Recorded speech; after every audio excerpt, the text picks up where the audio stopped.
각 당 복지재단에서 실시하는 죽음 지도자 과정 4기에 들어가서 2년 동안 제가 죽음 지도자 과정을 거쳤습니다. 그리고 이어서 강사반 1년을 또 공부를 하게 되었습니다. 그런데 제가 관심을 가진 것은 인간의 본질적인 문제를 관심을 갖게 되었습니다. 또 죽음 이후의 세계는 어떤 것인가 하는 이런 데 관심을 갖게 되었습니다. 그래서 시중에 나와 있는 책들을 전부 읽어봤어요. 그래서 각 당에서 배운 3년 동안의 과정과 그리고 제 스스로 공부한 2년간의 연구를 종합해서 죽음에 관한 정리를 했는데 그것이 바로 천국의 여정이라고 하는 그러한 책으로 출판된 것입니다. 바로 이것이 5년에 걸쳐서 공부하고 연구하고 해서 정리한 그 책이 되겠습니다. 이 책은 처음에는 교보문고, 영품문고, 또 말씀의 생명의 말씀사 이런 데서 판매가 이루어졌습니다. 지금은 서강대학교 또는 경기대학교 등 서울의 일반 대학의 도서관에 비치되어 있는 것으로 제가 알고 있습니다. 그리고 엄달곤 목사님께서는 이 책을 가지고 한 학기 동안 신학교에서 강의를 했다고 하는 그런 말씀도 제가 들었습니다. 이 책의 그 내용은요, 인간은 무엇인가, 무엇으로 구성되어 있는가 하는 문제를 제가 기록했고요. 그리고 영혼은 어떻게 성장하고 발달돼 나가는가 하는 문제를 기록을 했습니다. 그리고 인간이 왜 창조되었는가, 하나님께서 인간을 왜 창조하셨는가 이런 문제를 제가 기술을 했고요. 그리고 인간이 왜 죽음에 이르게 되었는가 하는 문제를 이 책에 기술을 했습니다. 그래서 죽음이 과연 무엇인가 이런 문제를 이 책에 지금 다루고 있습니다. 그리고 죽음이 다가올 때 어떤 현상들이 나타나는가, 그리고 죽음 직후에는 어떤 현상이 나타나는가, 그리고 하나님께서 우리 인간을 심판하시는 심판의 상태는 어떤 상태로 심판이 이루어지는가 하는 문제, 그리고 심판이 이루어진 다음에 육체는 땅 쪽에 묻혀 있지만 우리 영혼은 어디로 가는가 하는 문제입니다.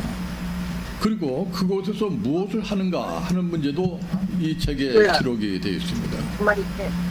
그리고 나곤이나 음부에 있던 영혼은 예수님께서 이 땅에 오신 다음에 다시 만나게 됩니다.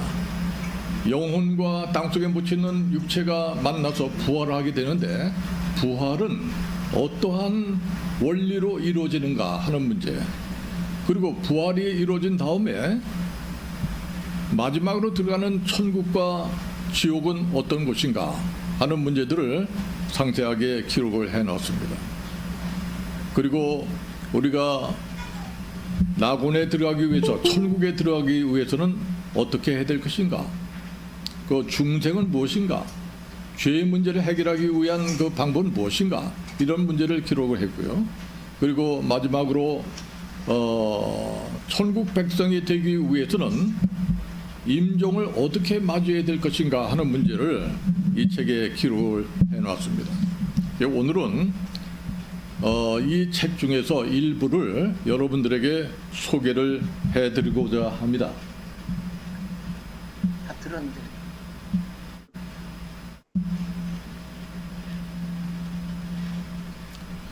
오늘 함께 나눌 주제는 죽음은 영원한 세계로 들어가는 통로이다라는 내용이 되겠습니다. 거기 보면 뭐 하나 빠졌더라고. 이 내용을 6가지 소주제로 나눠서 오늘 설명을 드리도록 하겠습니다. 첫째는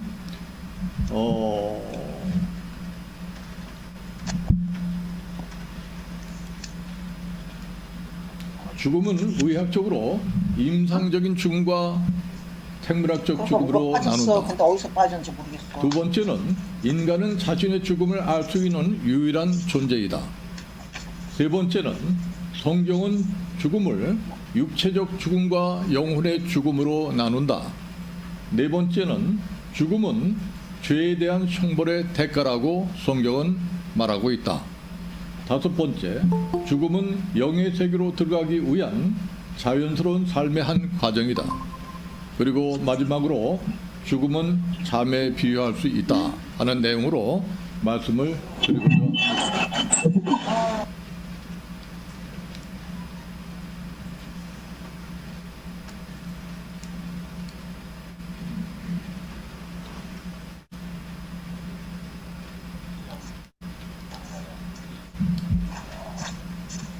소리가 안 들려요. 그 다음 안 넘어가네요.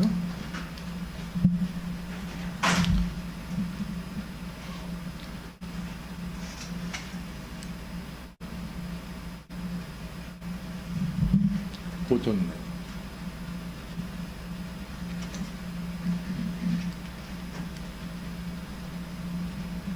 네, 네.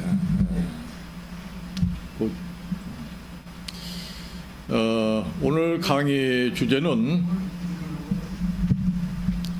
죽음은 영원한 세계로 들어가는 통로이다라는 내용이 되겠습니다. 세상에 태어난 인간은 전부가 죽음을 앞둔 시한부 인생을 살아가고 있다고 말할 수가 있습니다. 어떠한 심정들일까요? 아마 수술을 앞둔 암 환자의 심정일까요? 그렇지 않으면 출산을 앞둔 임산부들의 심정일까요?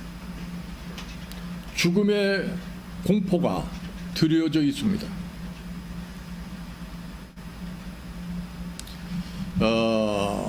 그런데 미지의 세계만큼이나 사람을 불안하게 하고 공포에 떨게 하는 것은 없습니다. 옛날에 텔레비전에 상자 속에 있는 물건을 손으로 집어넣어서 촉감으로 맞추는 그런 게임이 있었습니다. 왜 사람들이 출연자들이 그렇게 무서워합니까? 왜 두려워합니까? 그 속에 무엇이 있는지 알지 못하기 때문에 두려워하는 것입니다. 죽음도 마찬가지입니다. 죽음도 무엇인지 알지 못하기 때문에 두려워하는 것입니다. 죽음을 알게 되면은 죽음은 끝이 아니라 영원한 세계로 들어가는 통로라는 것을 알게 되기 때문에 마음의 평강이 오고 그리고 두려움은 소망과 기대로 바뀌게 될 것입니다.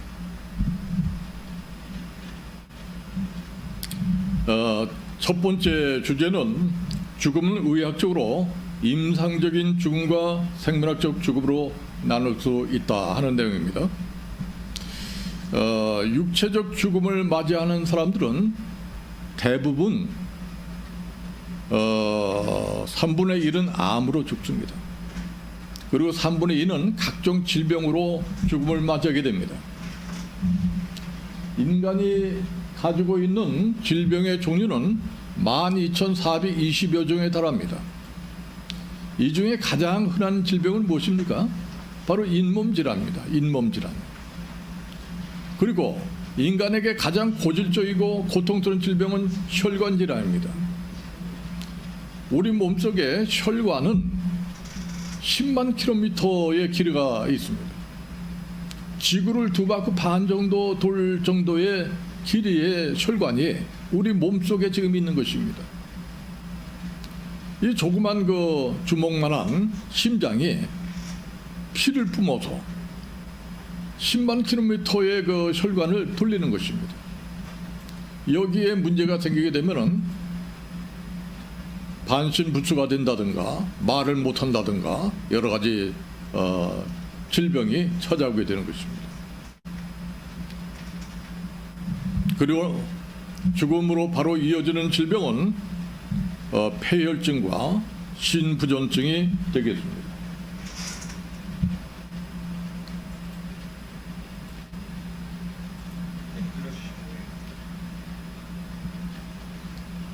네. 앞에 걸려요? 동그란 거? 조그만 거? 네네. 네, 알겠습니다. 네.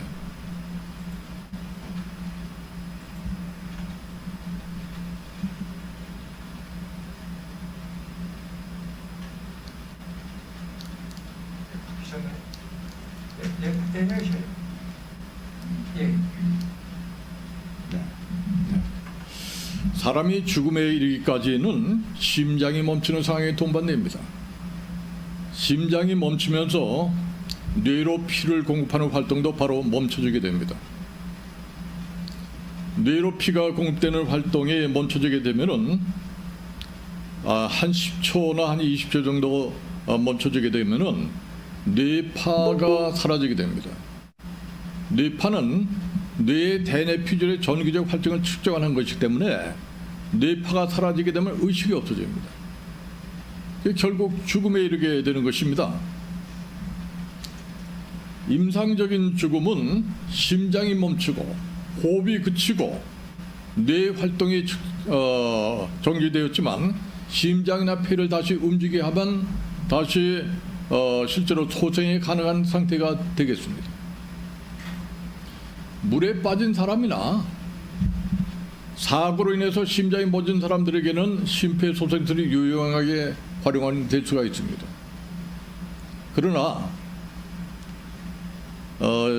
죽음이 임박한 노인 환자들 또 말기암 환자들에게는 심폐소생술은 불필요한 것입니다. 이 생명의 출생만큼이나 신비로운 것이 바로 이러한 생명의 멈춤과 소생입니다. 생명이 멈춰지는 순간에도 어떤 세포는 한동안 죽음의 소식을 접하지 못한 채 그냥 활동을 하게 됩니다. DNA 유전자들도 한동안 손상되지 않은 채로 그대로 존재하게 되는 것입니다. 그래서 장기 이식도 이 상태에서 가능한 것이다 하는 것입니다. 이와 같이 죽음은 이 세상에 태어나는 것처럼 어느 한순간에 불쑥 이렇게 나타나는 거 아닙니다. 따라서 심장 박동이 멈췄다고 하더라도 두뇌가 영구적으로 손상을 입기 전까지 다시 작동할 수만 있다면 신체들은 아무 이상이 없다는 듯이 다시 정상적으로 회복이 가능합니다. 신체가 다시 소생할 수 있는 시간의 한계는 약 5분 정도가 됩니다. 바로 이 골든 타임입니다. 그러나 그 5분이 경과하게 되면은 산소 결핍으로 인해서 신체의 모든 장기에 손상을 입게 됩니다. 손상을 입게 되면서 전혀 소생이 불가능한 그러한 상태가 돼서 생물학적 죽음이 오게 되는 것입니다. 이 생물학적 죽음이 바로 궁극적인 죽음인 것입니다. 의학적 죽음을 다시 한번 정리를 한다면 의사들은 심장이나 폐 또는 뇌의 불가역적 정지 상태를 죽음이라고 정의를 합니다. 죽음의 징후로서는 심장 박동 정지 또는 호흡 정지 또는 동공 확대 또는 광반서 소실이 일어날 때 의사들은 죽음으로 선언을 하게 되는 것입니다. 그러나 생물학적 죽음은 뇌와 신체의 모든 조직이 부패되는 과정입니다. 혈액순환이 정지된 지 1시간 후면은 심장이나 폐가 부패되기 시작합니다. 2시간이 지나게 되면은 간이 부패되기 시작합니다. 그리고 수시간이 지나면서 피부가 부패되기 시작하는 것입니다. 따라서 완전한 죽음이라고 하는 것은 심폐사뿐만 아니라 몸 전체의 세포가 삼위라는 전세포사입니다. 그래서 죽음은 한순간에 일어나는 것이 아니라 수시간 또는 수일간에 걸쳐서 일어나는 일련의 과정으로 우리는 보는 것입니다.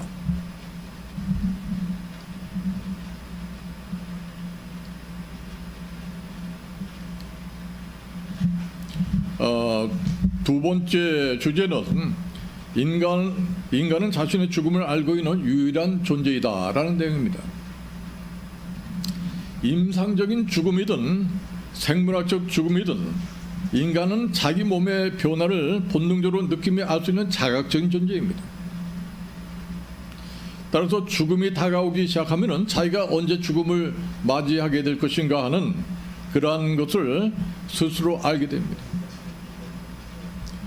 나는 이제 죽게 되는구나 하는 그러한 절박한 현실에 폭풍우처럼 밀려 들어오게 되는 것입니다. 그리고 스스로 깨닫게 되는데 세 가지를 깨닫게 됩니다. 첫째는 나도 이제 가는구나 하는 것을 깨닫게 됩니다.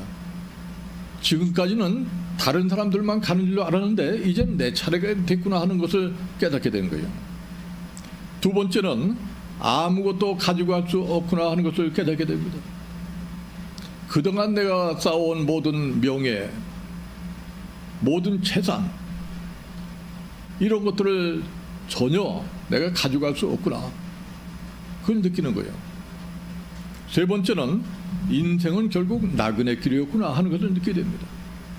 우리가 임종의 순간에 우리 일생은 파노라마처럼 그냥 순간에 지나가 버리는 것입니다. 결국 나그네 길이었구나 하는 것을 그때 느끼는 거예요. 인간만이 유일하게 자신의 죽음을 알 수가 있습니다. 물론 짐승들도 자신의 죽음을 알 수가 있습니다. 그러나 그것은 이성적으로 아는 것이 아니라 그냥 본능적으로 느끼는 것입니다.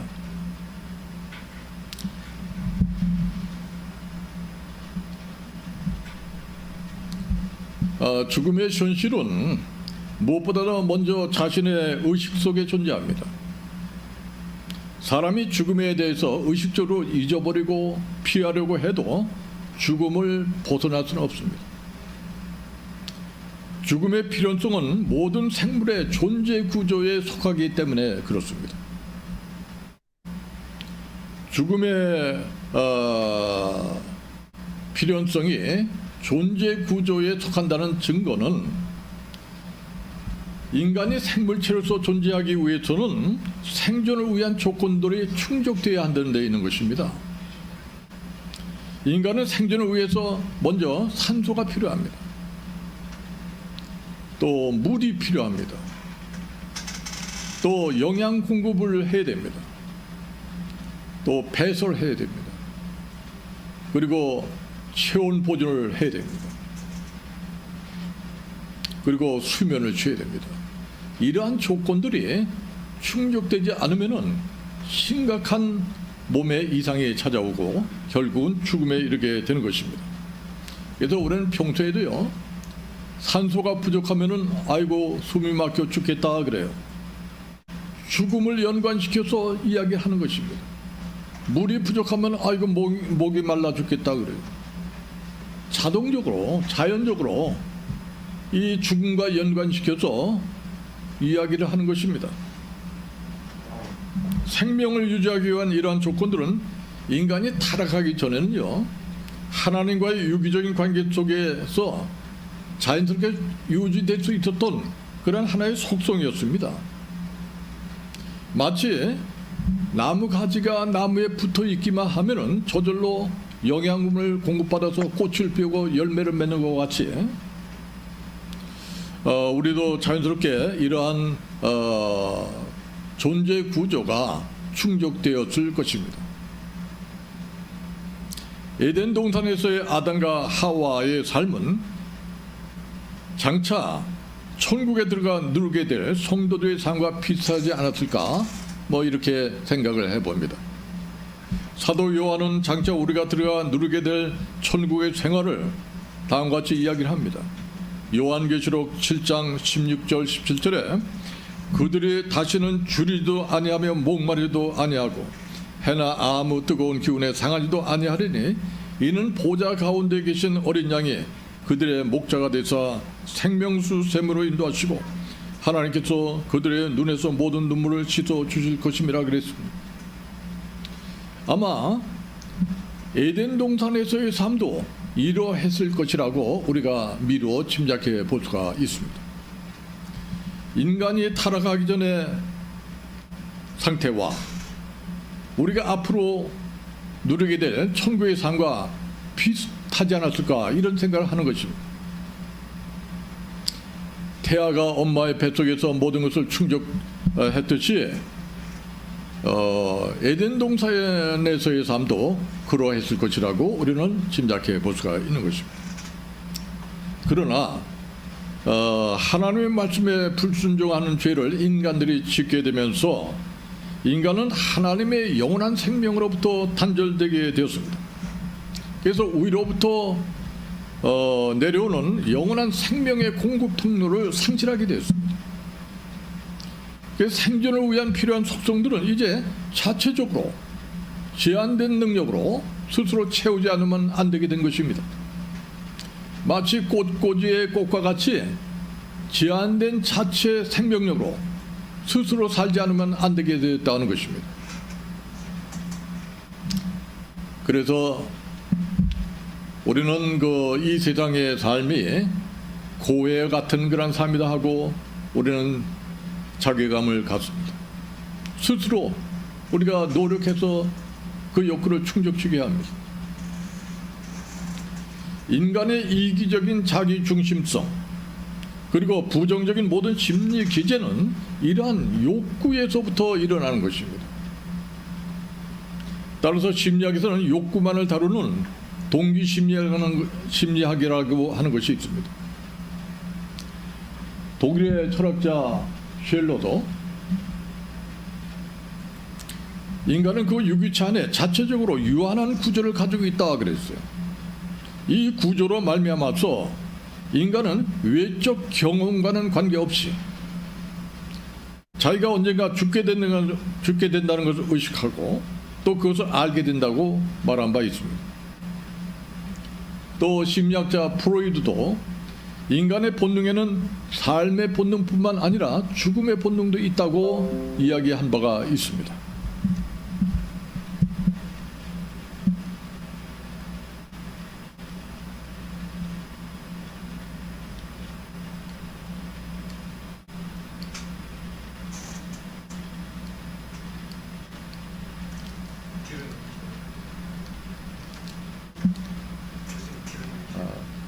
다음 장 넘어가야 될 텐데.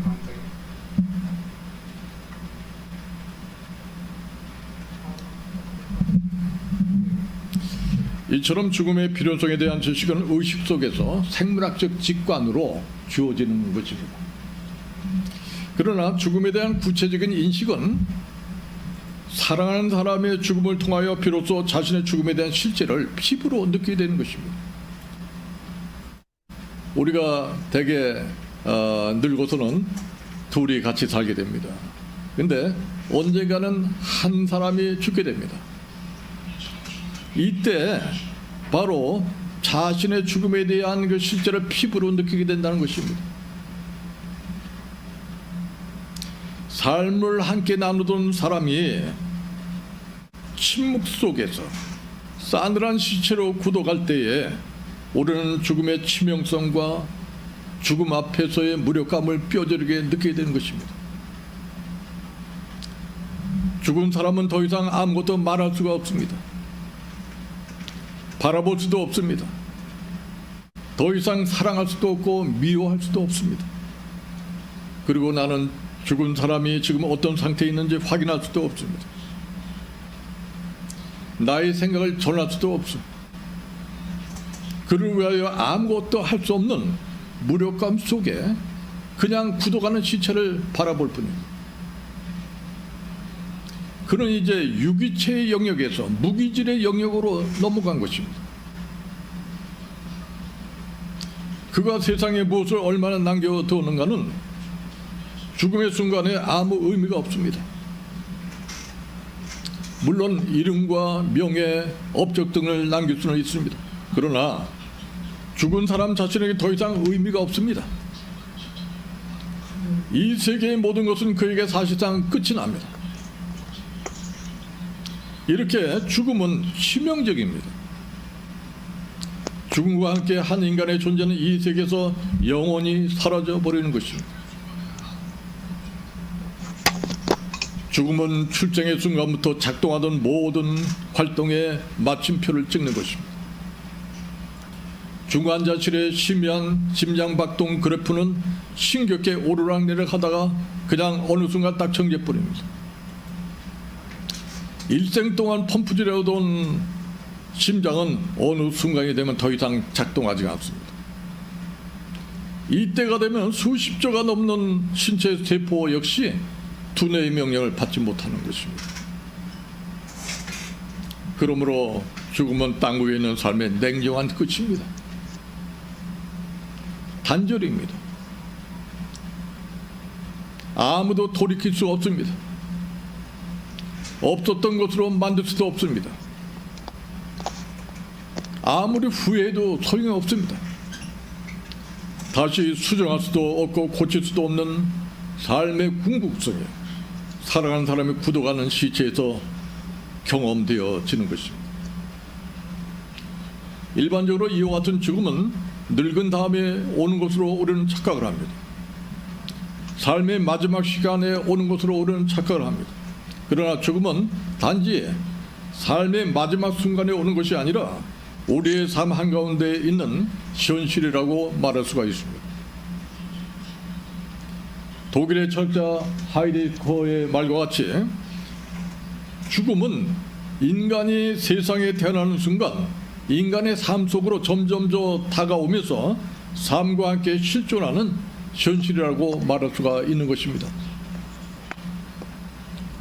죽음이 없다면은 생명도 없습니다. 죽음이 있기 때문에 생명이 있는 것입니다. 따라서 죽음과 생명은 같이 공존하는 것입니다. 돌멩이는 생명이 없기 때문에 우리가 돌멩이가 죽었다는 말을 사용하지 않습니다.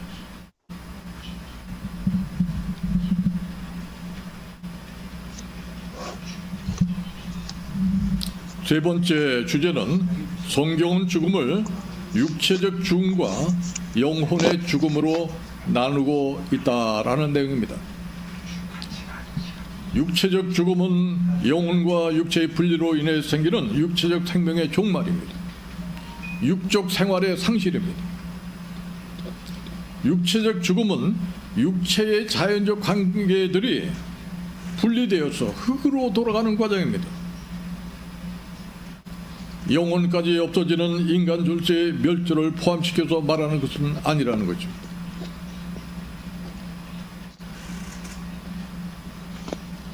웨스트민스터 신앙 고백서에서도 사람이 죽은 뒤에 그 몸을 흙으로 돌아갔을 때 오직 그 영혼은 죽지도 아니하고 자지도 아니하는 것이요 불멸의 몸을 가지고 그 영혼은 본래 주신 하나님께로 돌아가는 것이라고 이야기를 하고 있습니다. 사도 바울도 고린도 교인들에게 만일 땅에 있는 우리의 장막집이 무너지면은 하나님께서 지으신 집 곧 손으로 지은 것이 아니요 하늘에 있는 영원한 집이 우리에게 있는 줄 아느니라고 말한 바 있습니다. 이 말에 의하면 죽음은 하나의 집으로부터 또 다른 집으로 이전하는 것이라는 것입니다. 다시 말해서 육체적 죽음은 생명의 끝이 아니라 영의 세계로 들어가기 위한 자연스러운 한 과정이라는 것입니다. 그러나 영혼의 죽음은 인간의 죄로 인해서 그 영혼이 하나님과 분리가 되고 하나님과의 관계가 끊어진 상태를 말하는 것입니다. 결국 죄를 지은 영혼은 마지막 날에 신보자 심판을 받고 영원한 지옥불에 떨어지게 되는데 이것이 둘째 사망으로 영혼의 죽음인 것입니다. 요한계시록 20장 13절에서 15절 말씀에도 바다가 그 가운데서 죽은 자들을 내주고 또 사망과 음부도 그 가운데서 죽은 자들을 내주매 각 사람이 자기의 행위대로 심판을 받고 사망과 음부도 불못에 던져지니 이것은 둘째 사망 곧 불못이라. 누구든지 생명책에 기록되지 못한 자는 불못에 던져지더라. 이렇게 말씀하고 있습니다.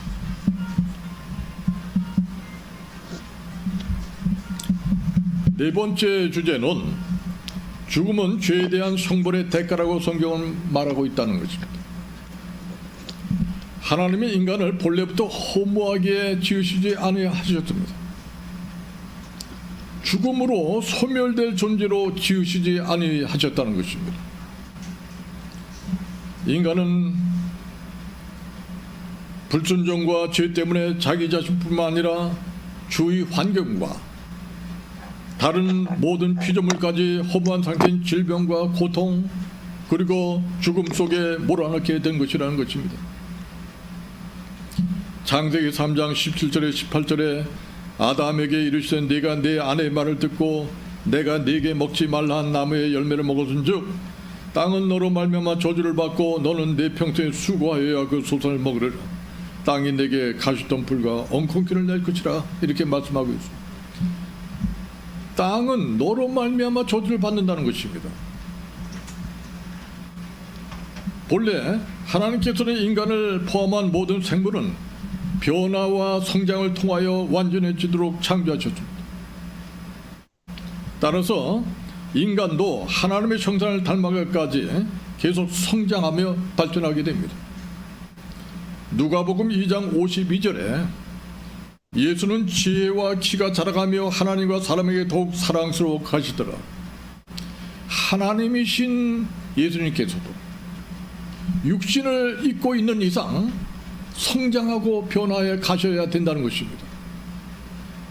더 나아가서 영의 세계로 들어가기 위해서는 하나님이신 예수님께서도 죽으셔야 된다는 것입니다.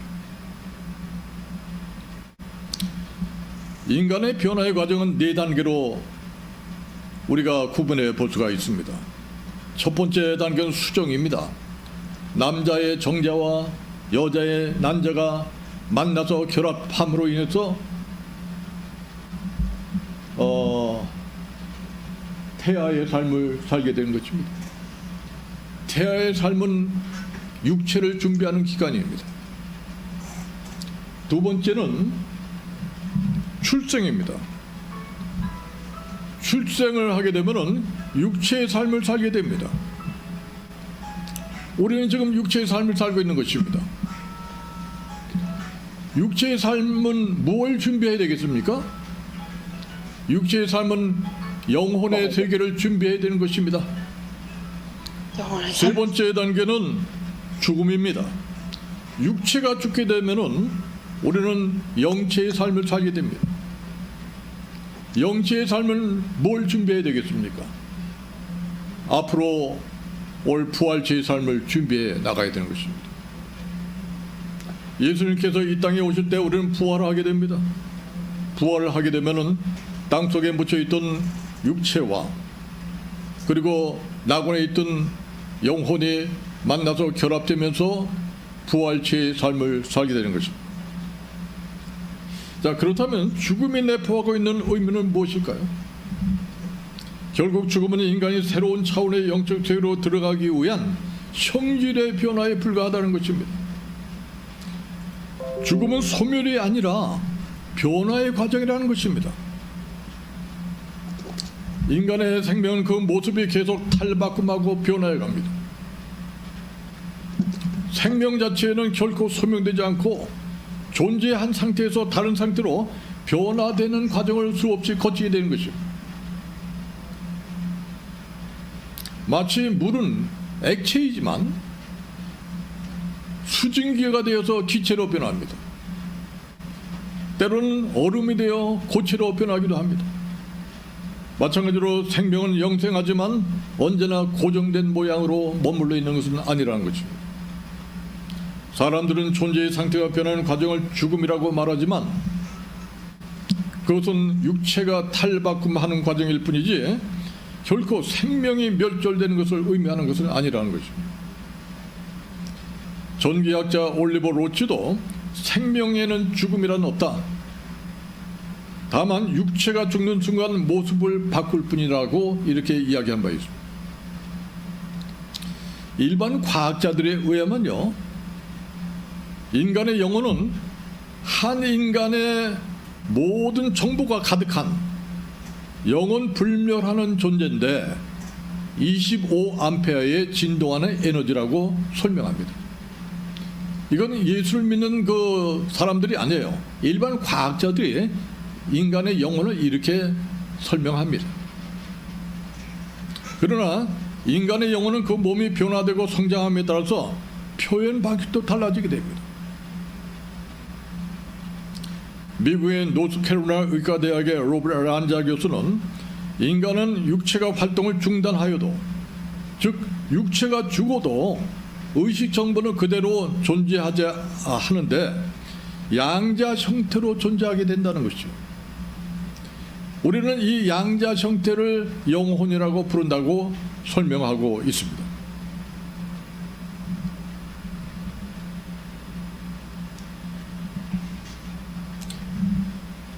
인간은 죽음을 통해서 새로운 차원으로 발달되도록 창조되었기 때문에 죽음은 결코 두려움과 공포의 대상이 아니라 자연스러운 삶의 한 과정이었습니다. 만일 인간이 타락하기 전에 에덴 동산에서 죽음이 있었다면 어떠한 모습으로 죽음이 있었을까요? 에녹이나 엘리야 같은 모습으로 이어지지 않았을까? 이렇게 말씀을 통해서 추론해 볼 수가 있습니다. 창세기 5장 24절에 에녹이 하나님과 동행하더니 하나님이 그를 데려가심으로 세상에 있지 아니하였더라, 이렇게 말씀하고 있습니다. 여기서는 죽음을요 그냥 데려가셨다 이렇게 표현합니다. 또 마태복음 24장 40절에 그때에 두 사람이 밭에 있으며 한 사람은 데려가고 한 사람은 버려둠을 당할 것이요. 이 신약에서도요 죽음은 데려가셨다 이렇게 표현되는 것입니다. 열왕기하 2장 11절에 두 사람이 길을 가며 말하더니 불수레와 불말들이 두 사람을 갈라놓고 엘리야가 회오리 바람으로 하늘로 올라가더라. 여기서는 죽음을 그냥 하늘로 올라갔다 이렇게 표현합니다.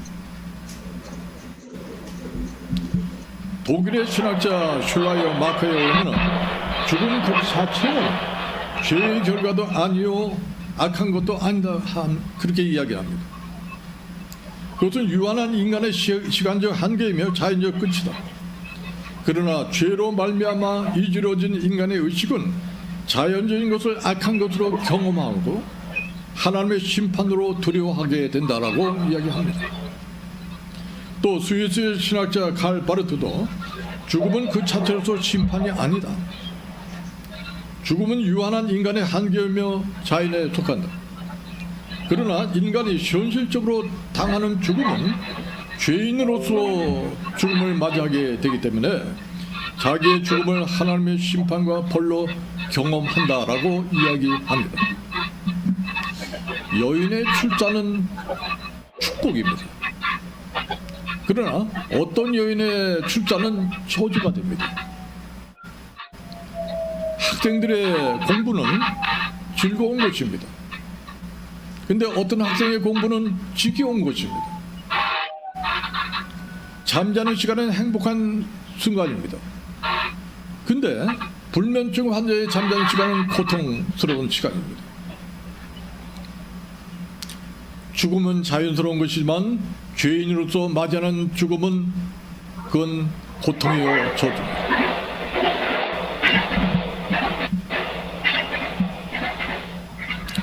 하나님은 인간을 유한한 존재, 곧 죽음으로 삶이 제한되어 있는 존재로 지으셨습니다.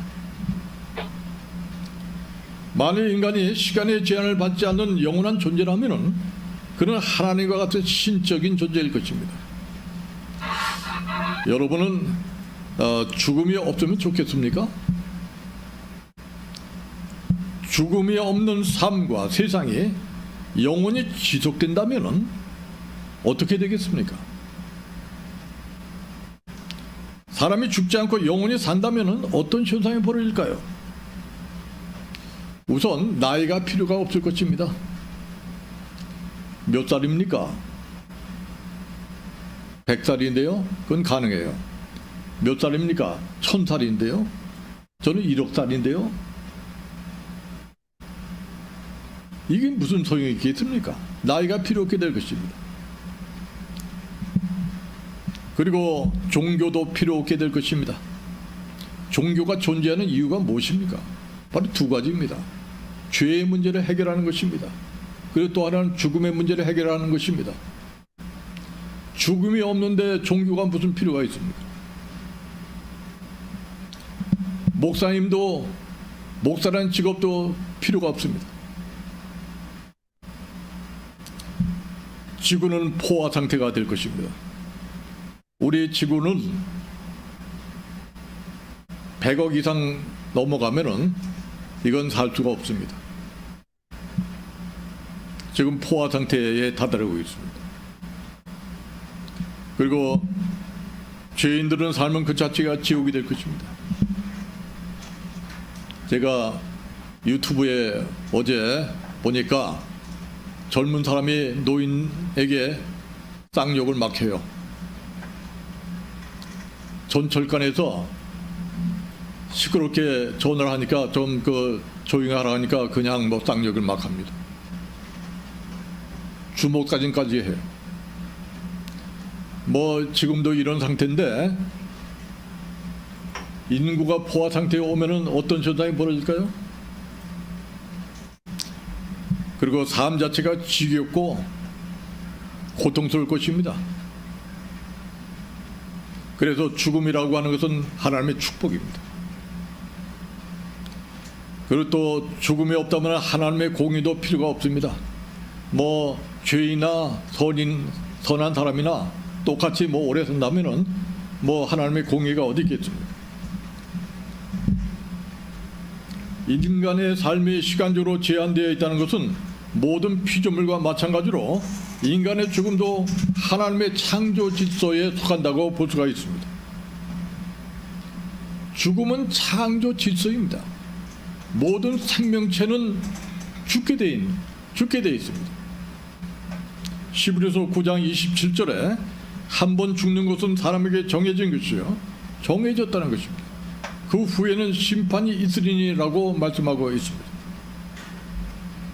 전도서 3장 20절에서 21절 말씀에도 다 흙으로 말미암았으므로 다 흙으로 돌아가나니 다 한 곳으로 가거니와 인생들의 혼은 위로 올라가고 짐승들은 혼은 아래 곧 땅으로 내려가는 줄을 누가 알려라고 말씀하고 있습니다. 이와 같이 육체적 죽음을 통하여 영의 세계로 들어가도록 인간은 창조된 존재입니다. 그러나 인간의 타락으로 인해서 하나님과 분리가 되게 되었어요. 그래서 인간들은 하나님으로부터 생명력을 공급받지 못하게 되었습니다. 물어도 돼요? 좀 이렇게 되는 그래서 부패하기 시작했습니다. 정상적인 변화의 과정을 거칠 수가 없게 되었습니다. 지금 와이파이가 안 돼서 그러므로 죽음을 통한 정상적인 변화의 과정은 차단이 저거가 안 되니까 죽음을 통해서 정상적인 변화의 과정을 거쳐야 되는데 그것이 차단돼 버렸죠. 데이터를 그래서 죽음은 방송하면서 절망과 저주의 대상이 되고 마는 것입니다. 당신 데이터 좀 써줘. 과일이 익어서 떨어지는 것은 정상적인 과정입니다. 파스타병 써줘. 그러나 병이 들어서 과일이 떨어지네요. 태풍이 불어서 과일이 떨어지네요. 그건 비정상입니다. 의인의 죽음은 정상적인 것입니다. 말고 저기 위에 죄인의 죽음은 비정상적인 것입니다. 계란의 유정란이 깨지는 것은 병아리가 나기 위한 정상적인 과정입니다. 그러나 무정란이 깨지는 것은 그 자체가 파멸의 저주입니다. 결론적으로 인간이 타락하기 전에 죽음이 있었다면은 그것은 새로운 영적 세계로 들어가기 위한 성질의 변화인 것입니다. 하나님의 창조 질서에 속한 자연적인 것이었다고 말할 수가 있습니다. 그러나 인간의 타락한 현실 속에서의 죽음은 결코 자연적인 변화로서의 죽음이라고 말할 수가 없습니다. 이 세상에 그 어떤 사람도 정신적으로 육체적으로 충만한 삶을 살고 지가 지내서 자연적인 죽음을 맞이하는 사람은 아무도 없습니다. 죄와 죽음의 공포 속에 고통당하며 살아가는 세계 속에서 그것은 불가능한 것입니다. 태초에 하나님께서 창조하신 세계는 죄가 없고 하나님과 인간이 자연스럽게 교제를 나눌 수 있는 조화로운 관계였습니다. 그래서 거기에는 질병도 없고 죽음이 없었습니다. 그러나 아담과 하와가 사탄의 유혹에 넘어가서 자신의 의지로 선악과를 따먹게 되면서 인간은 생명의 본체로부터 분리가 되고 그 몸속에는 부조화가 일어나고 건강의 균형이 깨지고 질병이 퍼지고 결국 죽음에 이르게 된 것입니다. 따라서 죄를 짓고 타락한 인간들에게는 어떤 경우도 자연적인 죽음이란 있을 수가 없습니다. 특히 하나님은 자연의 법칙을 세우시고 그 법칙으로 우주 만물을 다스려 나가십니다. 인간도 매우 과학적이고 조직적으로 창조되었습니다. 그래서 자연 법칙이 깨뜨려지게 되면은 인간은 그 결과를 당연히 받게 되는데 그 어느 누구도 예외가 있을 수가 없습니다. 40일 금식 후에 왜 죽습니까? 40일 동안 하나님과 동행하던 그 사람이 왜 죽습니까? 그것은 관리를 잘 못해서 죽습니다. 저는 신학교를 다닐 때요, 큰 교회 여기저기 많이 다녔습니다. 서울에 큰 교회는 다 다녔어요. 근데 사랑의 교회 오카는 목사님 교회를 다니게 됐는데 오카는 목사님 그 설교 참 잘하셨어요. 그래서 거기에 한 3년간 다닌 적이 있습니다.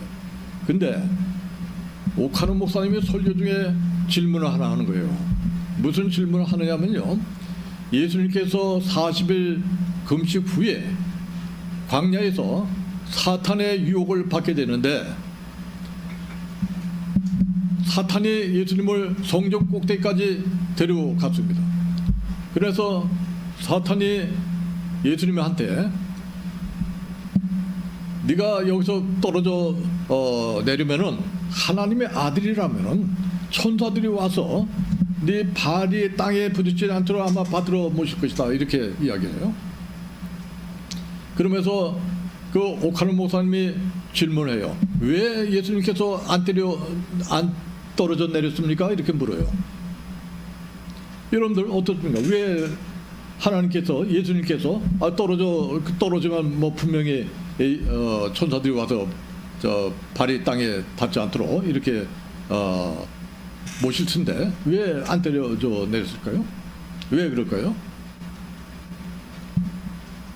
답이 간단했습니다. 떨어져 내리면 죽는데 왜 떨어져 내립니까? 그래요. 저는 그 당시에는 이해가 안 갔어요. 저렇게 저런 말씀을 하시나? 예수님이 떨어지면 죽는데 왜 떨어져 내립니까? 그런 말씀을 어떻게 하시나? 그런데 내중에 보니까 예수님께서도, 하나님이신 예수님께서도 육체를 가지고 있는 이상 배고프고 잠을 자야 되고 피곤하고 그런 과정을 다 거치는 거예요. 자연 법칙에 순응을 하시는 거예요. 하물며 우리 인간들이야 오직 하겠습니까? 스위스의 정신의학자 폴 트루누에도 질병은 갑자기 발생하는 것이 아니라 죄인으로서 잘못된 식사, 과로, 도덕적 가책 등 부정적인 삶의 질이 수년간 쌓여서 나타나게 되고 결국 질병이 죽음에 이르게 된다. 이렇게 말한 바 있습니다. 잠깐 쉬었다가 하도록 하겠습니다. 예, 잠깐 쉬겠습니다.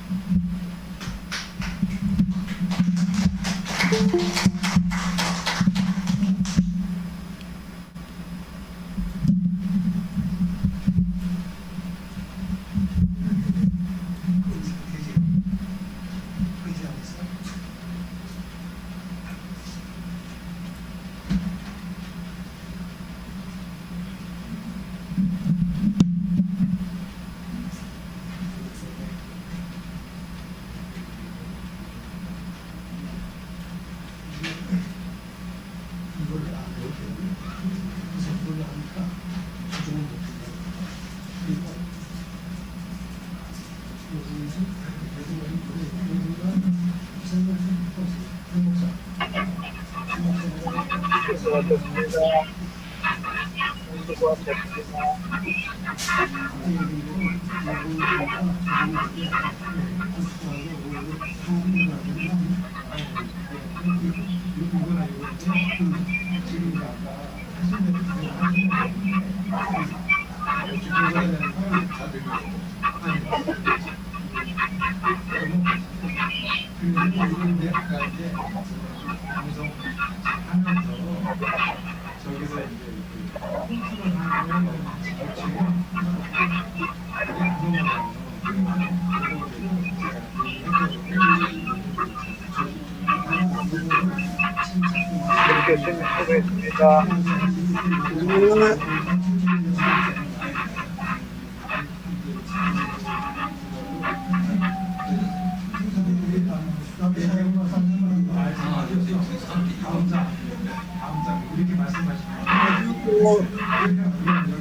영상이 유튜브에 잘 나옵니다.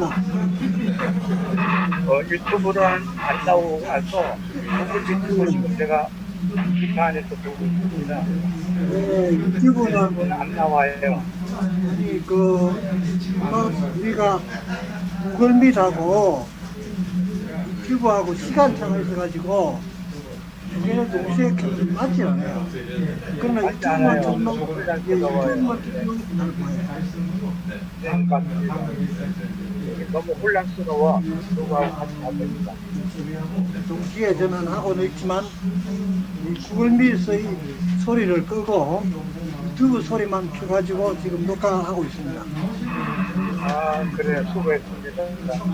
나는 그냥 바빠가지고 인사만 드리고 지금 올라가고 있어서 아이고, 기타 안에서 지금 하고 있는 거예요. 계속 켜놓으시면서 올라가고 계십니다. 네, 지금 잘 보고 있습니다. 지금 계속 보내. 예. 정수현 교수 이걸 선정하는 건데. 예.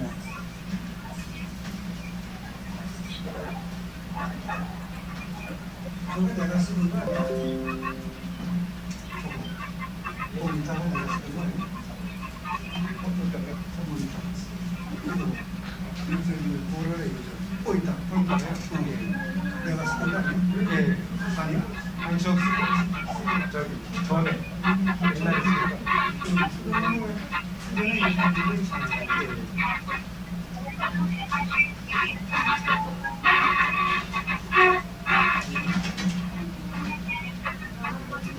한번 인사 한번 좀 이렇게 나누시는 걸로.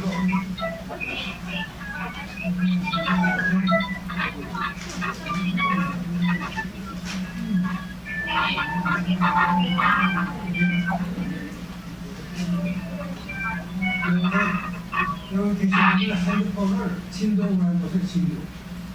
이건 소리가.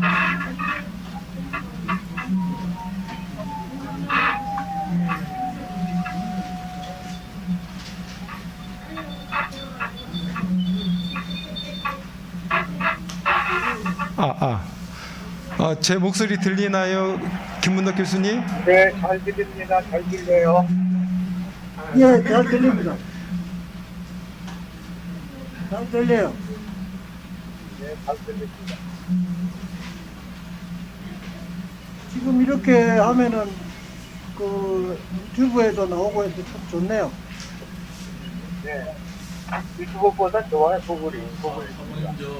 예, 그런데 이게 녹화가 되는 것 같은데 그쪽에서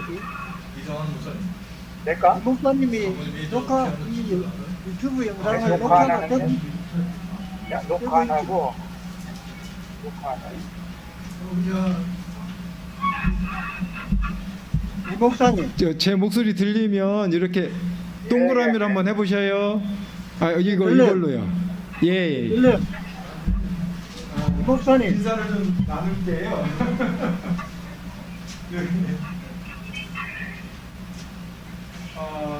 여기서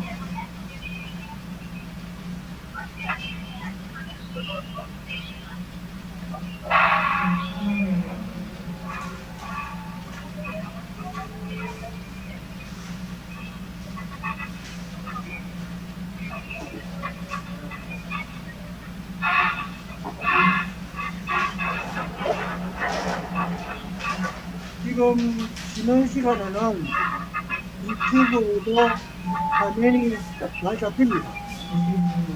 이 구글 및 6개의 포인이 뜨고 있습니다.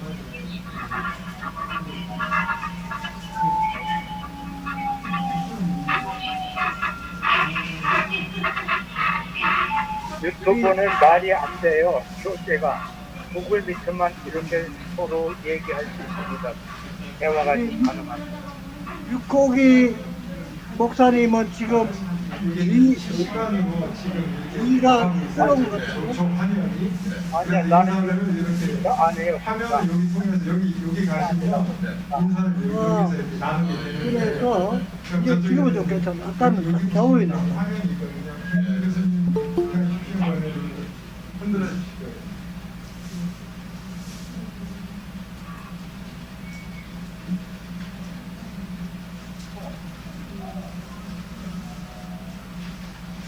지금 선례자가 7명이네. 네, 7명입니다.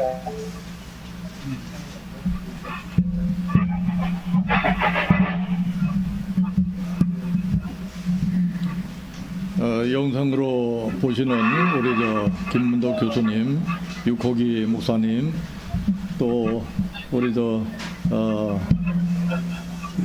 이복순, 김복순 전사님 감사합니다. 안녕하세요.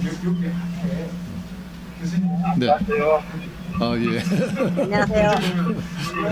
네. 그러면은 508장 찬송 하나 하고 506장이요? 508장. 508장. 네. 507장이요. 찬송가 네네. 목사님 같아.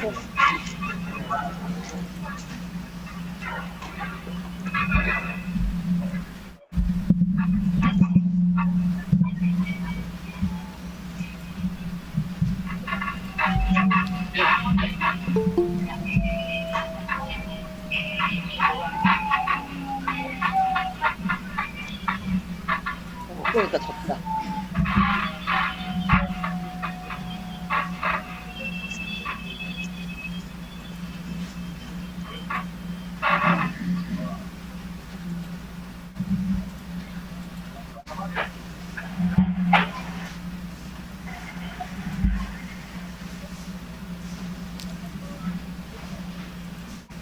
아니, 충전시키고 해야 되겠다.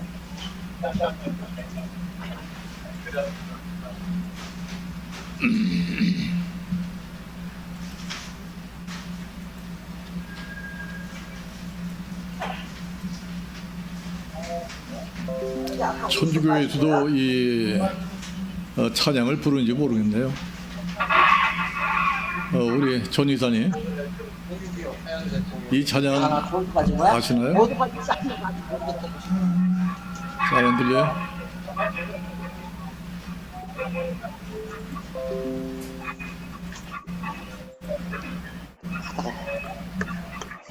뭐지? 네.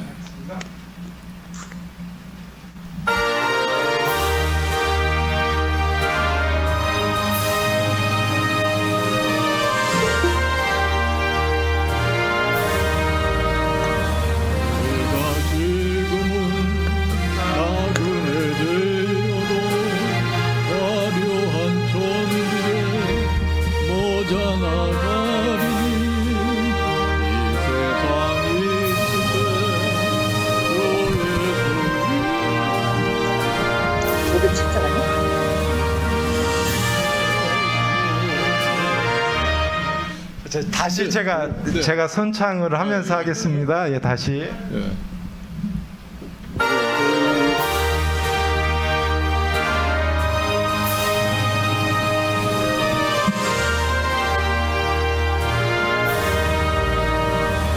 네가 지금은 나그네 되어도 화려한 천국에 못 떠나가리.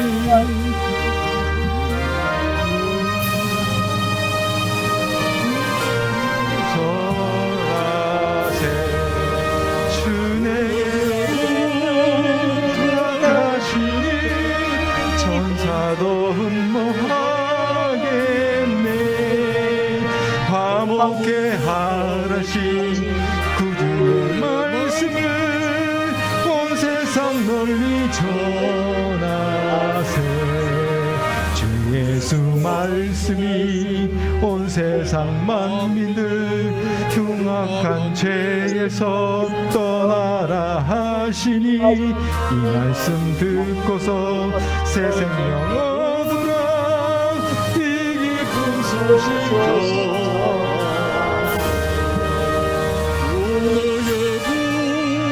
부탁하시니 전사도 흠모하겠네. 화목게 하라신 구주의 말씀을 온 세상 널리 전하세. 영생의 복락과 천국에 갈 길을 만백성 알도록 나가서 전하세. 주 예수 말씀이 이 복음 전하라. 우리에게 부탁하셨네. 주 내게 부탁하시니 전사도 흠모하겠네. 화목게 하라신 구주의 말씀을 온 세상 널리 전하세.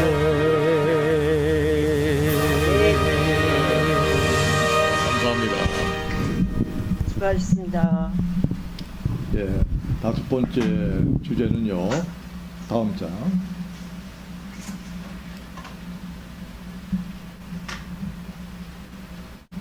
예, 5번째 주제는 죽음은 영의 세계로 들어가기 위한 자연스러운 삶의 한 과정이다라는 내용이 되겠습니다.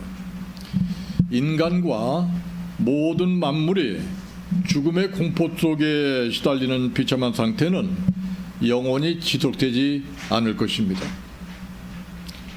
하나님의 구속사적인 섭리 속에서 언젠가 종말을 맞이하게 되고 에덴은 다시 회복되어질 것입니다. 언제 회복되어질까요? 예수님께서 이 땅에 오실 때 천년 왕국이 이루어질 것입니다. 그리고 에덴이 회복되고 죽음의 공포도 사라지게 될 것입니다. 종말론에서는 이것을 역사적 전천년설이라고 설명을 하고 있습니다. 특히 예수를 믿는 성도들은 십자가의 보혈로 죄 씻음을 받고 이미 사망 권세로부터 벗어났습니다. 그렇기 때문에 육체적인 죽음은 비록 우리가 허무한 삶 속에 살고 있지만 영적으로는 하늘의 소망을 바라보며 살아갈 수 있는 승리의 삶을 살 수가 있다는 것입니다. 천국은 세 단계로 이루어진다고 볼 수가 있습니다. 육체를 가지고 있는 이 세상에서의 천국입니다.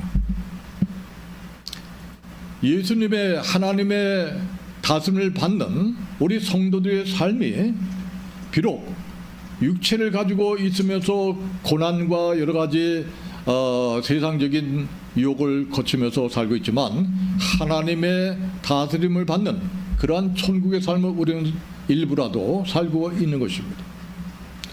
두 번째 삶은 육체는 땅에 지금 묻혀 있지만 영혼이 들어가 있는 낙원에서의 삶입니다. 세 번째 천국은 영혼과 육체가 다시 만나서 부활해서 들어가게 되는 천국의 영원한 삶입니다. 이 세 단계를 거치게 되는데 우리는 지금 육체를 가지고 있는 이 세상에서의 천국의 삶을 살고 있는 것입니다.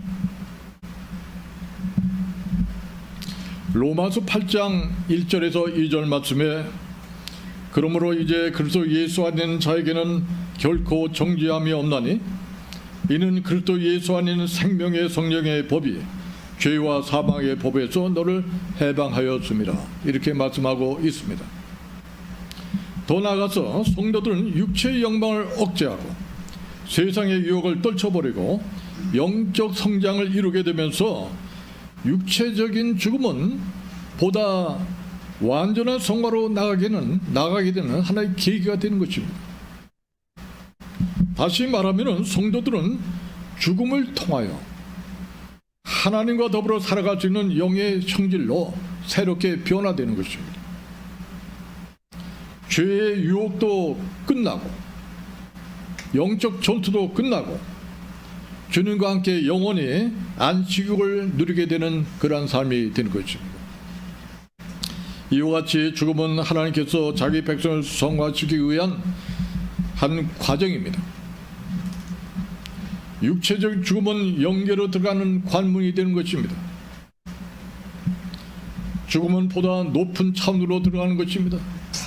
보다 높은 의식으로 들어가는 통로의 역할을 하는 것이 바로 죽음이라는 것입니다. 따라서 육체가 죽는 날은 영계의 새로 탄생하는 날이 되고 육체의 삶을 떠나 영적인 삶으로 옮겨가는 영광스러운 날인 것입니다. 그래서 2대 총장이었던 김한란 박사는 나의 장례식을 천국 환송식으로 치러달라고 부탁한 바 있는 것입니다. 죽음을 연구하는 대부분의 학자들에 의하면 육체가 죽어가는 순간에 우리의 영혼과 정신은 새로운 세계로 들어가기 위해서 성장을 하게 된다는 것입니다.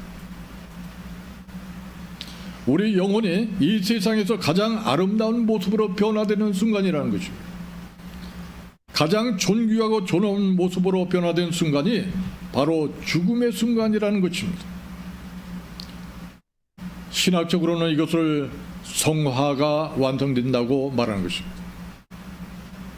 따라서 죽음은 우리 인생의 마지막 성장이며 축복입니다. 죽음은 끝이 아니라 우리 인생의 또 다른 시작이라는 것입니다. 그래서 행복한 인생은 죽음 준비로부터 시작돼야 한다는 것입니다. 생명의 존귀함 그리고 삶에 대한 소중함은 죽음을 준비할 때만 느낄 수 있는 그러한 것입니다.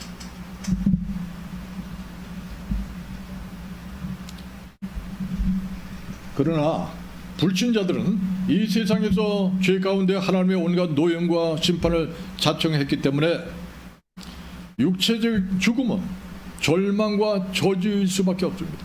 불신자들의 죽음은 절망과 저주라는 것입니다. 다시 말해서 불신자들은 이미 영적으로 죽어 있는 상태이기 때문에 육체적인 죽음은 영원한 죽음으로 들어가는 마지막 관문이 되는 것입니다. 이들의 육체의 죽음은 죄에 대한 최후의 대가로 지불되는 것입니다. 불신자들이 들어가는 지옥에는 선이 전혀 없습니다. 완전히 악한 자들만 들어가는 것으로 이곳에서는 죽고 싶어도 죽을 수가 없습니다. 그들의 고통도 영원히 지속되는 것입니다. 세상에서는 팔다리 등 신체의 일부를 한번 잃으면 그것도 끝납니다. 아무리 심한 고통을 겪는다 해도 죽으면 그것으로 끝이 나고 그 극심한 고통도 모면할 수가 있습니다. 그러나 영의 세계는 신체적 어느 한 부위가 떨어져 나가면 다시 원래 상태로 돌아오는 것입니다. 고통도 계속되는 것입니다. 왜냐하면 영의 세계는 물질의 세계가 아닙니다. 의식의 세계이고 생각의 세계이기 때문에 다시 회복되는 거죠. 다음, 그럼에도 불구하고 이 세상에서의 육체적 죽음은 원래 영적 세계로 들어가기 위한 자연스러운 변화의 한 과정입니다. 그래서 선한 사람이든 악한 사람이든 육체를 떠나는 순간에는 아무런 고통이나 두려움도 느끼지 않는다는 것입니다. 인간은 비록 세상에서 죽음과 함께 허무한 삶 속에 살고 있지만 육체적 죽음은 자연스러운 삶의 한 과정이기 때문에 죽음의 순간에 우리가 염려하는 만큼 그렇게 고통스러운 것은 아니라는 것입니다. 일본의 도쿄 감시원장인 우에노 마사이코 박사는 사람이 죽음 직전에 고통을 느끼는 경우는 없다고 결론을 내렸습니다. 예를 들어서 칼에 찔려 사망할 경우에 칼이 심장을 찌를 때까지는 아픔을 느끼지만 칼이 차갑다는 느껴지는 순간 바로 의식이 없어집니다. 그리고 고통도 사라지게 되는 것입니다. 우리가 동물의 왕국에 잡아먹히는 그 동물들 있지 않습니까? 얼마나 아플까 하는데 그냥 잡아먹힐 때는 의식도 없고 고통도 없는 것입니다. 극한의 신체 고통이 찾아오면 우리 뇌는 감각과 의식이 작동하지 못하도록 자동적으로 신체의 스위치를 한꺼번에 딱 꺼버리는 거예요. 우리가 평소에도 그런 경험을 하지 않습니까? 여러분들 교통사고를 한번 당해봤습니까? 저는 교통사고를 당해본 적이 있습니다. 교통사고를 당하는 그 순간에 의식이 없어집니다. 정신이 없어져요. 충격을 받게 되면 기절하게 됩니다. 긴장을 하게 되면 기절하게 됩니다.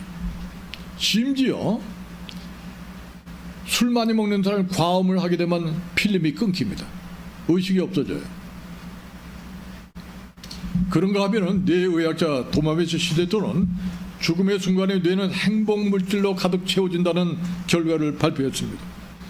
뇌가 죽음을 감지하게 되면 엔돌핀, 세로토닌 등 뇌 속의 쾌감 전달 물질을 다량으로 내보내서 이루 말할 수 없이 기분이 좋아진다는 것입니다.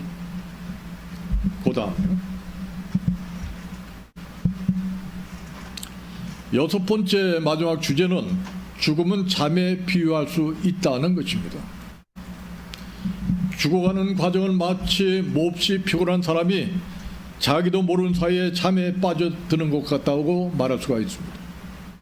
그래서 성경은 많은 사례를 통해서 죽음을 잠에 비유를 하고 있습니다. 다윗은 환난 가운데 있을 때 이렇게 고백을 합니다. 나의 눈을 밝히소서.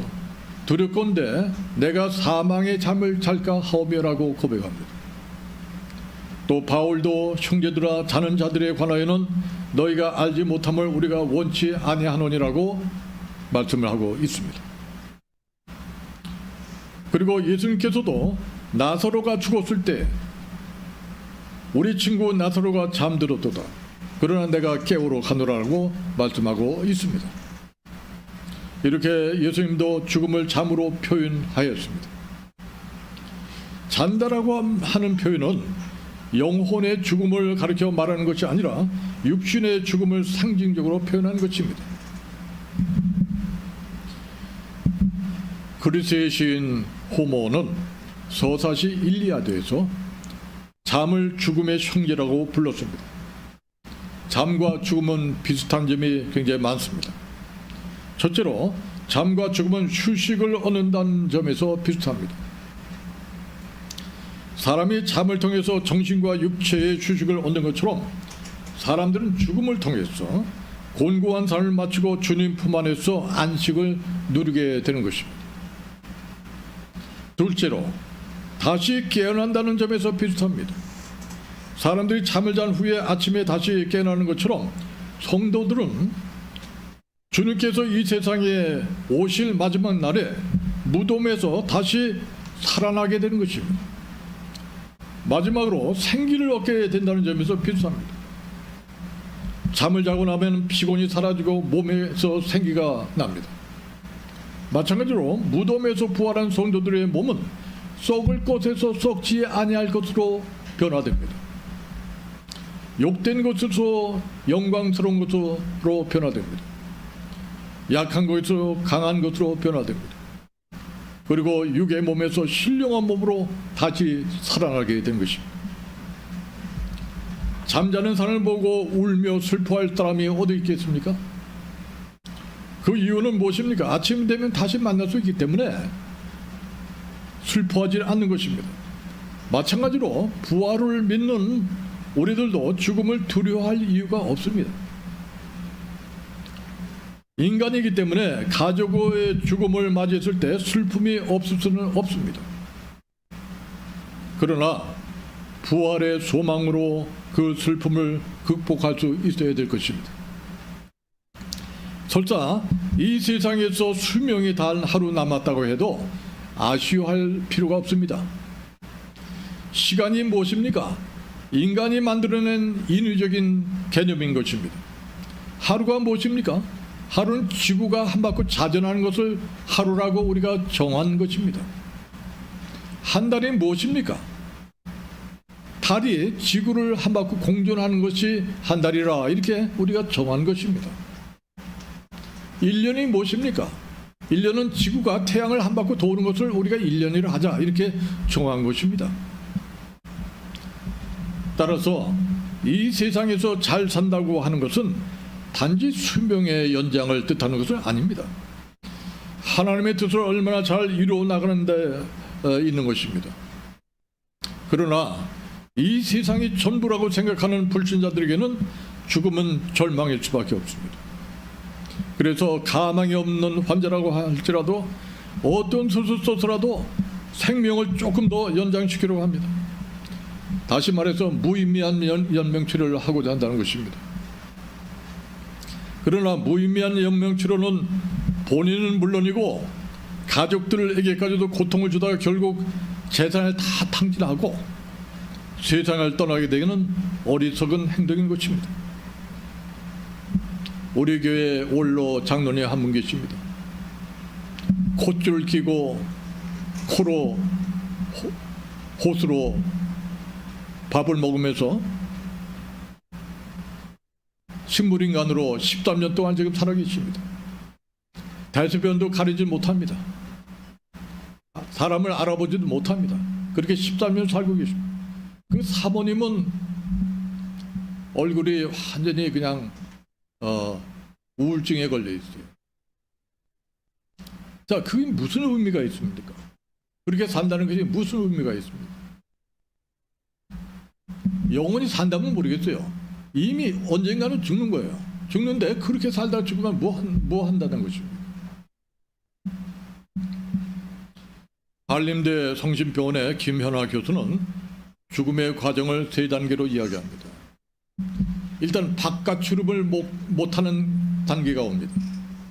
문 밖 출입을 못하는 단계가 옵니다. 이것은 사회적인 죽음입니다. 사회적으로 이미 죽은 거예요. 사회활동 못하니까요. 그 다음에 침상에서 내려오지 못하는 단계가 옵니다.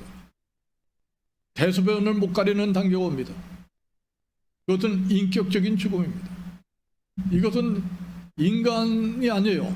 짐승과 같이 대소변 가리지도 못하고 먹는 것도 먹여줘야 먹고 뭐 그러면서 사는 거예요. 짐승과 같은 인격적인 죽음입니다. 세 번째는 곡기를 끊는 단계입니다.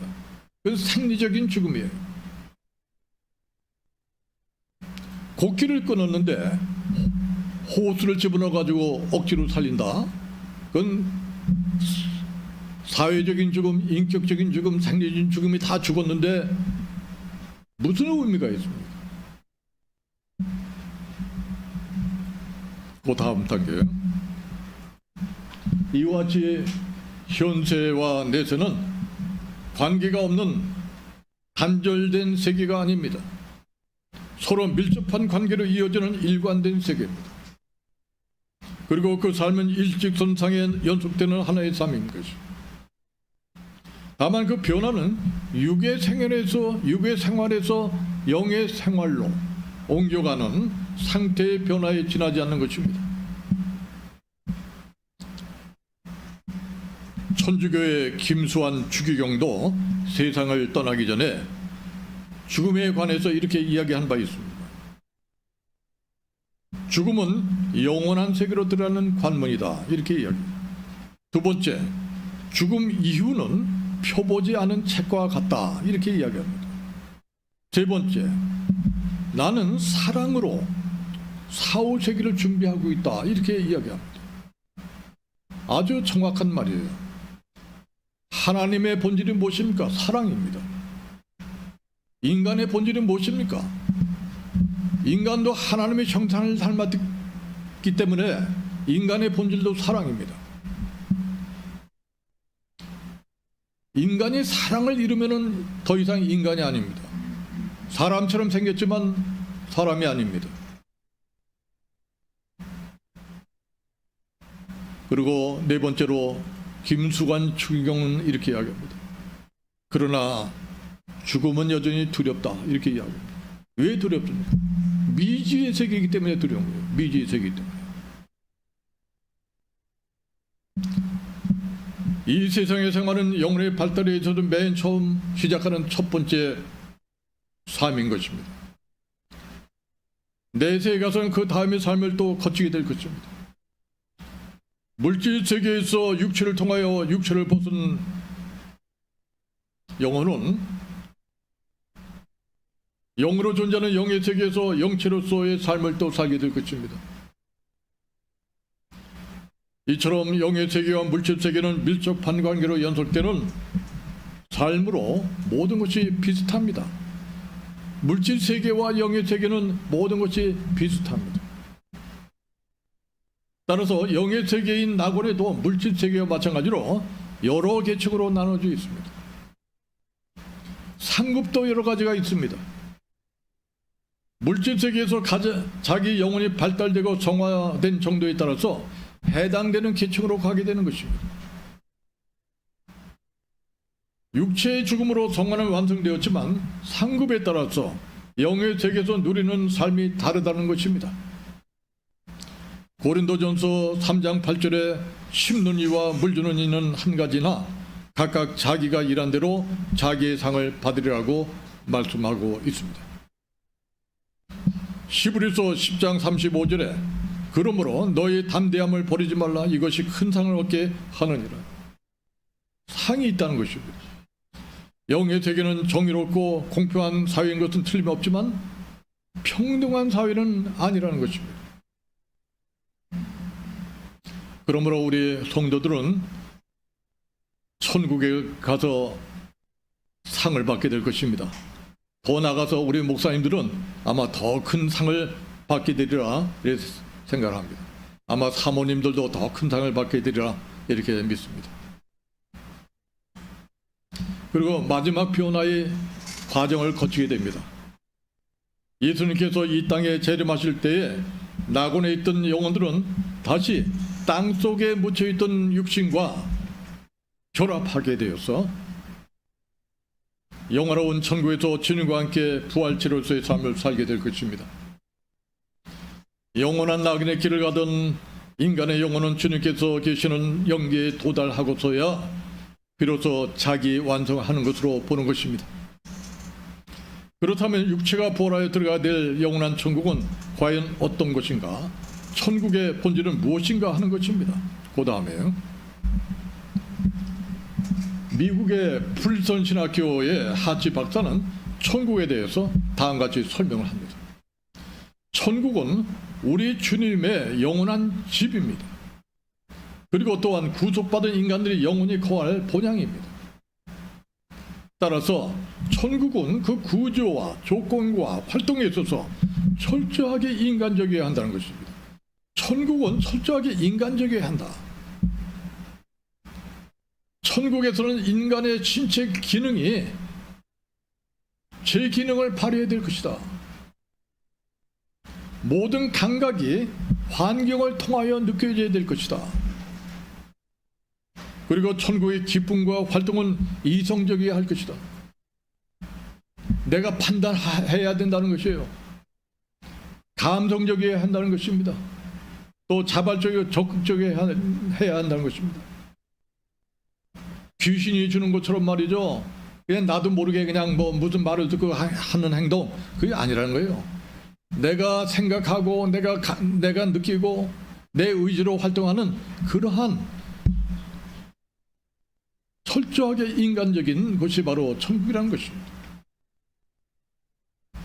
천국에서는 인간의 재능이 계속 개발되어 무한한 잠재력이 실현될 것입니다. 모든 이상들이 끊임없이 실현되어 만족하게 될 것입니다. 따라서 천국에는 끝없는 목표가 언제나 존재하게 되고 영원한 미래가 펼쳐지게 될 것입니다. 천국에 가면 그냥 잠만 자고 그냥 안식만 하는 그런 곳이 아니라는 거예요. 그냥 계속 찬양만 하고 그냥 무료하게 그렇게 지내는 것이 아니라는 거예요. 천국에서는 계속 활동하고 계속 성장하고 발전하는 역동적인 세계라는 것입니다. 우리가 열심히 일하고 열심히 성장하고 발전하듯이 천국에서도 열심히, 다만 억지로 하는 것 아니라 정말로 자기 하고 싶은 아주 즐겁게 일하는 그러한 세계라는 것입니다. 그리고 천국에 들어간 성도들이 제일 먼저 느끼게 되는 변화는 생물계의 평화일 것입니다. 살아남기 위해 싸울 수밖에 없는 지금의 현실은 죄와 죽음의 저주가 몰고 온 결과이기 때문에 천국에 들어가면 우선 싸움이 사라질 것이라는 것입니다.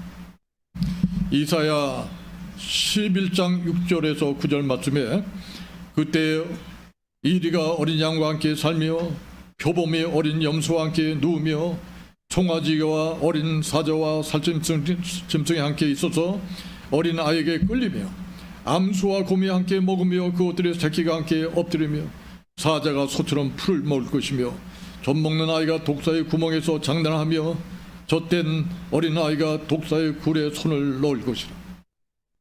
내 거룩한 산 모든 곳에서 해됨도 없고 상함도 없을 것이니 이는 물이 바다를 덮은 것 같이 여호와를 아는 지식이 세상에 충만할 것입니다. 천국에 들어가면 우선 평화가 온다는 거죠. 따라서 천국에는 이기심과 질투가 전혀 없는 가운데서 서로 사랑하고 하나님께서 각자에게 주신 재능과 위치에서 감사하며 기뻐하는 행복한 장소가 될 것이라는 것입니다. 첫사랑의 만남처럼 지루함과 무료함이 없이 흥분과 황홀함만이 계속되는 그러한 축복된 장소가 될 것이라는 것입니다. 그 다음에 이와 같은 죽음은 인생의 끝이 아니라 영원한 세계로 들어가는 통로인 것입니다. 다시 말해서 우리 인생은 천국으로 들어가는 여정인 것입니다. 아무쪼록 한번 주신 이 세상의 삶이 절망과 저주의 삶이 아니라 축복과 은총의 삶이 되어서 영원한 나라인 천국에서 다시 만나 뵙기를 간절히 소망하면서 오늘 강의를 전부 마치도록 하겠습니다. 감사합니다. 감사합니다.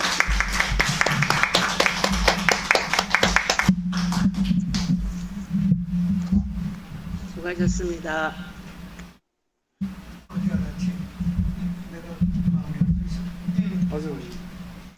한 시간 반 동안 하셨어? 오래 하셨어.